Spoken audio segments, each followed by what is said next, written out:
Hey Joe, do you use a mirrorless camera or a DSLR for capturing celebrity photos?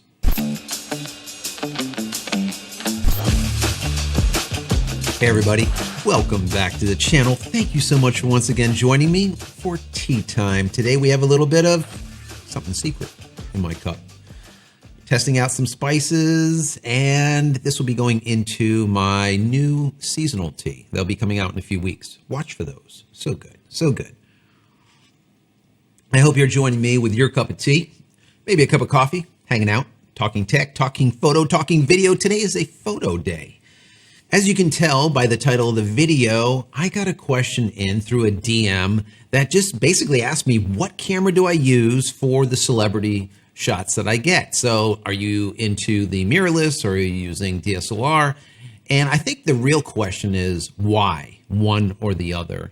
And after a shoot that I just did yesterday, I think it's a good backdrop for the answer to this question. And I hope no one gets offended by what I'm saying in this video, and I would like to know your thoughts on it. What do you use for capturing photos that you just absolutely have to get? Something that is mission critical that there's no redos to. Do you use a mirrorless or do you use a DSLR?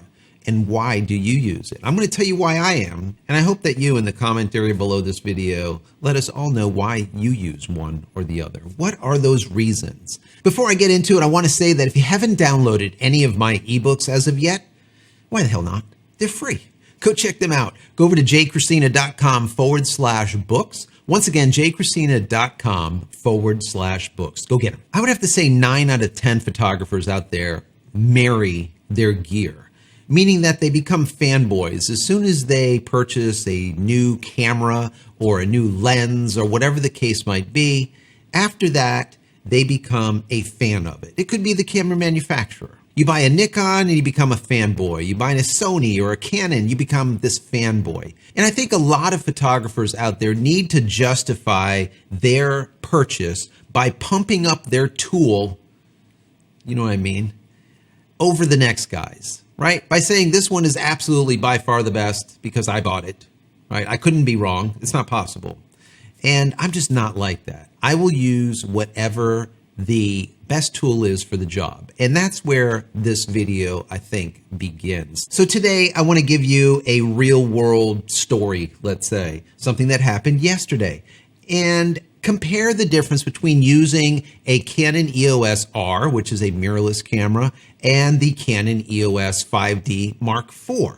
So I think yesterday's shoot is a perfect backdrop for this. Normally, I'm on location doing a cam op of some kind, maybe operating a Sony FX9 or a Panasonic EVA 1 or whatever the case might be, a RED.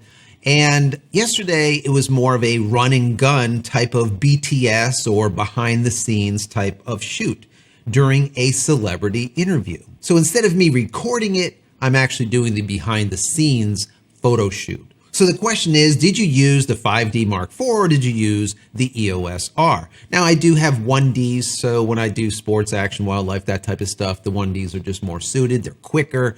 But for this type of thing, it's always a full frame, either a 5D or the EOS R or something similar. So which one did I use? Well, I ended up using both cameras. And I think that there's certain situations where either one of them is actually best. Both the EOS R and the 5D Mark IV have the exact same sensor, CMOS sensor in them. But the EOS R does give you a little bit better dynamic range, but then the 5D Mark IV makes up for it by the additional, let's call it functionality or manual controls on the actual body itself and its ruggedness in comparison to the EOS R, the mirrorless. When we're recording any type of interview, you have boom mics and you have lavalier mics on the guests, on the host and on the guest. Now, they're highly sensitive, but they are also directional. But you cannot have a click and clank and clank and click of the shutters slapping around of a DSLR.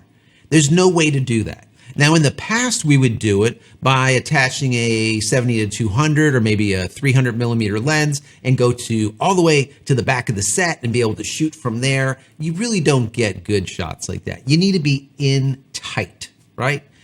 And that's what I was able to do using the Canon EOS R. Why? Because I can turn the shutter sound off or next to off. We didn't shoot it in silent mode because you end up getting some blur and other problems. I'm not a fan of it. So it was still a shutter, but it was very soft, let's say. Soft enough that I could be 4 or 5 feet away from the guest or the host and not have to worry about that clinking and clacking and slapping around of the shutter being introduced, that sound introduced into their microphones, either the boom or the lavalier. So once again, the EOS R is perfect for that situation, and I used it during the entire shoot, or the behind the scenes of the entire shoot until we got to the end. Some people will say, well, the EOS R has all the same type of functionality on the top of it, and the answer to that is no. The 5D Mark IV allows you to be able to switch your shutter speed, your f-stop, and your ISO in a second, literally in a second. Whereas the EOS R, it's a little bit more difficult. Hitting the mode button, switching things around. If you don't like me, that little slider nonsense that Canon came up with, that they deleted as of now, well, that is turned off for me altogether. So to be able to change your shutter, your f-stop, and your ISO on the fly quickly as a manual shooter, the 5D Mark IV has it in spades. Other photographers would say, well, why don't you just shoot aperture priority or shutter priority? Well, I just don't do that. A perfect example is yesterday's shoot. Yesterday's shoot, there was a ton of backlight, open windows in the area. So it is very difficult for the camera to figure out how it should expose for the image. And even if you shoot aperture priority, shutter priority, and it tries figuring it out, or you use your compensation, sometimes +2, -2 is not enough compensation when you have a ton of backlight. So you have to shoot manual. And once again, to shoot manual with the EOS R is not as easy, not as quick as shooting manual with the 5D Mark IV. So I ended up throwing a flash on the 5D Mark IV, putting it to the side, because I knew once the interview was over, I was going to have to capture some of those, quote, hero shots. Those shots that are mission critical to every shoot. The ones that all of the social media folks or the people that are building thumbnails or the images that will go into a magazine or whatever, those are those hero shots, right? So those are the ones at the very end that absolutely have to be 100% dead on. There's no two ways about it. So I know some of you are saying, well, why don't you just throw a flash on your EOS R and just use that? Once again, it has to do with control. One of the things I don't like about mirrorless, and it's actually a good and a bad, is when you take the shot in your EV, in your electronic viewfinder, you see the shot after you take it. So instead of taking a shot and then chimping on the back, taking a shot and chimping on the back like you would do with the DSLR, you just take the shot and it pops up in your eyeball. You can actually see it. What did it come out like? Once again, WYSIWYG, right? What you see is what you get with a mirrorless camera, whereas with the DSLR, it's not really the case. So that pops up in your eye and it's very difficult to take the next shot because you're waiting for it to disappear or you're double tapping on it for it to disappear. Of course, you can shut that off altogether, which you really don't want to do because you really want to see a preview, but you want it to be minimized to the shortest amount, which I have it, but it still just forces that stop and go and stop and go. Whereas with a DSLR, I could be shooting verticals, horizontals, bang, bang, bang, bang, and I can see what's going on, right? So it is much, much quicker. Now, it is very important when you're shooting celebrities that you get the shot and you get it quickly. Because in a lot of instances, you only have maybe a minute, 2 minutes with the celebrity. In some situations, only a few seconds. So if you don't get the shot, guess what? You didn't get it. You're screwed. That's the end of it. There's no redos. It's not like a wedding where at the end of the ceremony, you can get the bride and groom together again and have them do their kiss or the exchange, whatever the case might be, and kind of fake it a little bit.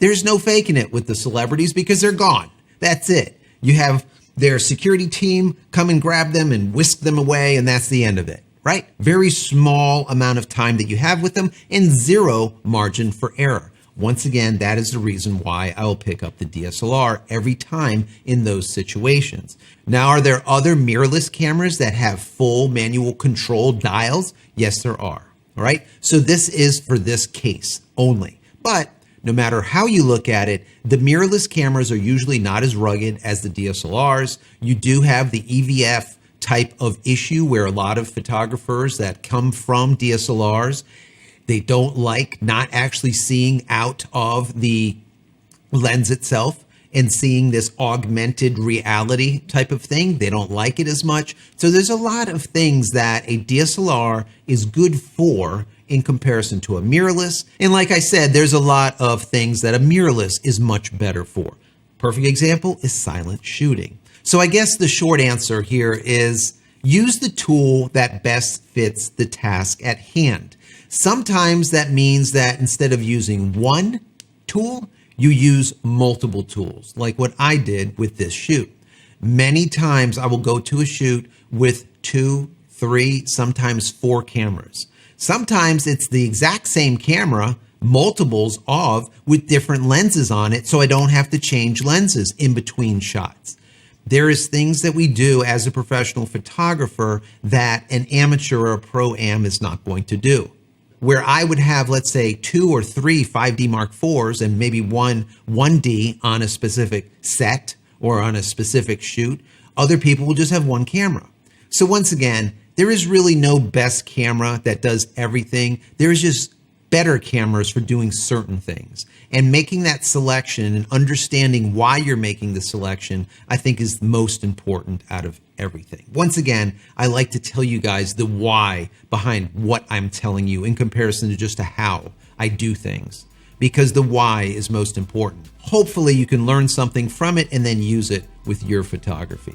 Anyways, guys, I hope you enjoyed this. If you have, please throw the video a thumbs up. That would be very helpful. Also, subscribe to the channel if you haven't already, and click this little bell icon over here so when I go live or when a new video comes out, you will be notified of it immediately. And finally, head over to my website, JCristina.com, where you can find all the photography tools I've invented for you and me over the years, and hopefully there's something there that you might like. And if there is, please pick it up and support me and my family. That's it, guys. I'm out of here for yet another vlog. Many blessings to you and your family. Stay safe, stay healthy, and we'll see you in the next one. Take care, guys. Love you all.